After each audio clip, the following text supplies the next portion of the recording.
Just took delivery of my 2024 Evoque, which I think is the first one landed in Hong Kong. This is a new 2024 color called Corinthian Bronze, which is an ancient alloy of bronze, silver and gold. I traded in a 2017 Evoque which have been surprisingly reliable. My initial intention was to keep the 2017 Evoque for 2 to 3 years and trade it in as it starts to give me problems. Surprisingly, it was very reliable and much better than the Audi and BMW I previously owned. The only problem after 4 years of ownership was the lock on the driver's side and was fixed by the dealer at reasonable cost and had no other issue. So I ended up keeping the 2017 car for 5 years before trading it in for this new 2024 model. This is not meant to be a car review but an owner's impression and experience with the new 2024 Evoque.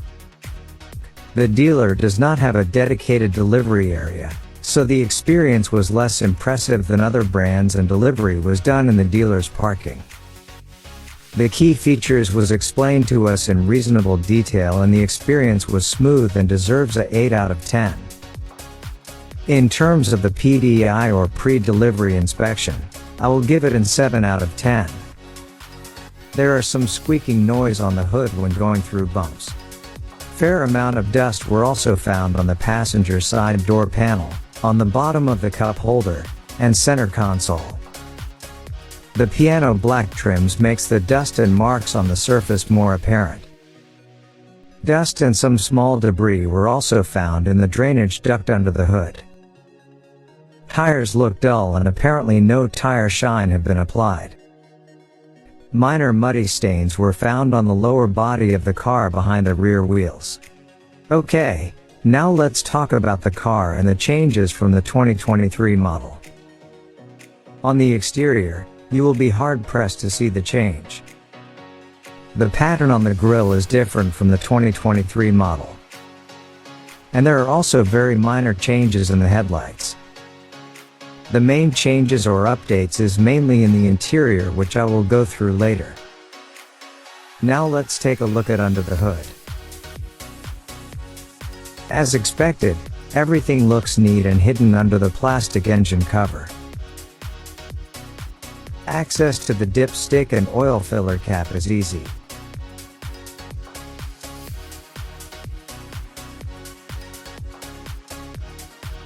The windshield washer fluid cap is positioned to the back of the engine compartment, which is a bit unusual, but refilling the fluid is relatively simple and easy.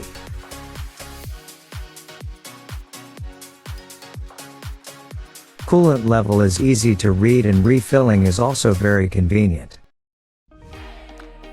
Cargo space is very similar to the 2017 model.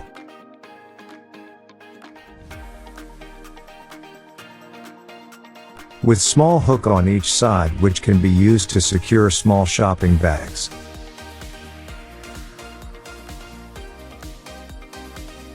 There is also a 12-volt socket. Same as previous models, rear seats can be folded with 40-20-40 split.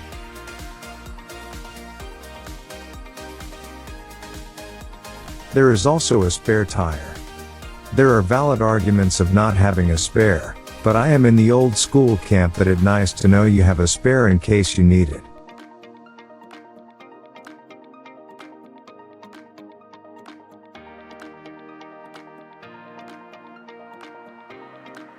The 2024 model comes with approach unlocking and automatic locking when you walk towards or away from the car. It's a good feature to have, but it could be a nuisance when you are washing the car. It keeps locking and unlocking while you are walking around the car.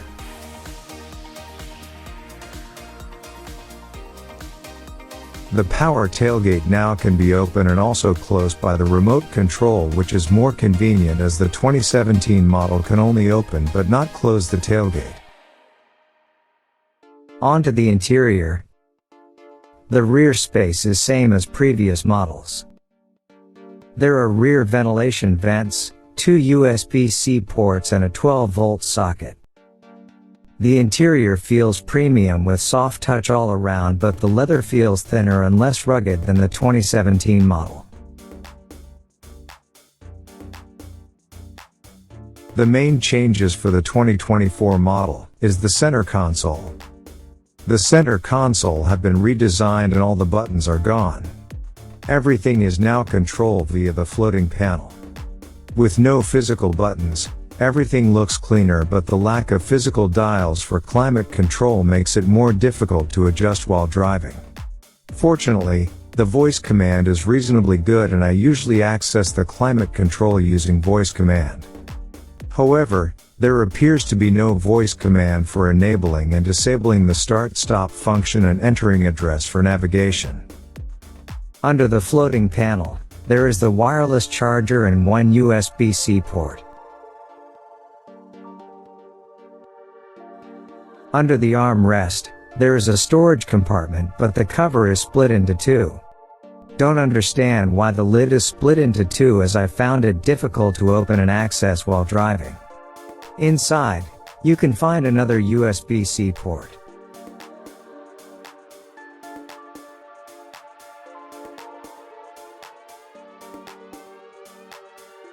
The instrument panel can be configured to have several different looks, like 2 dial, 1 dial,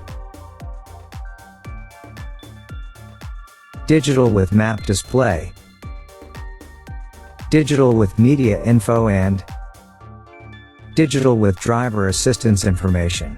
But I like the traditional 2 dials. It's big and easy to read, and the trip computer information is also larger than the 2017 model. Even though I am not a fan of the new floating panel, it is bright enough even during the daytime. The home screen is configurable and you can add or remove shortcuts to your own taste, usage and preference.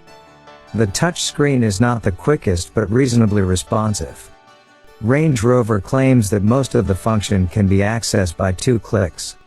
In general, I think the new system is pretty intuitive and easy to use, and accessing most of the functions are quite simple.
The 3D camera is very useful for tight parkings, but the sensor is way too sensitive.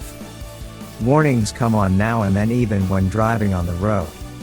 The sensitivity is not user programmable. Hopefully the dealer can help adjust that on my 1000 kilometers checkup. The clear sight ground view is very useful when parking close to curbs or to look out for any obstruction directly in front of the front wheels or front bumper. Okay. Now the question of how does it drive? It feels less sporty than the 2017 version. The steering wheel feels less solid and not thick enough for my taste. With 40 horsepower less, you can feel the difference going uphill. Of course, with a Range Rover you cannot expect it to be very smooth, but I think the 2017 model puts quite a bit more feeling into it.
likes and dislike of the 2020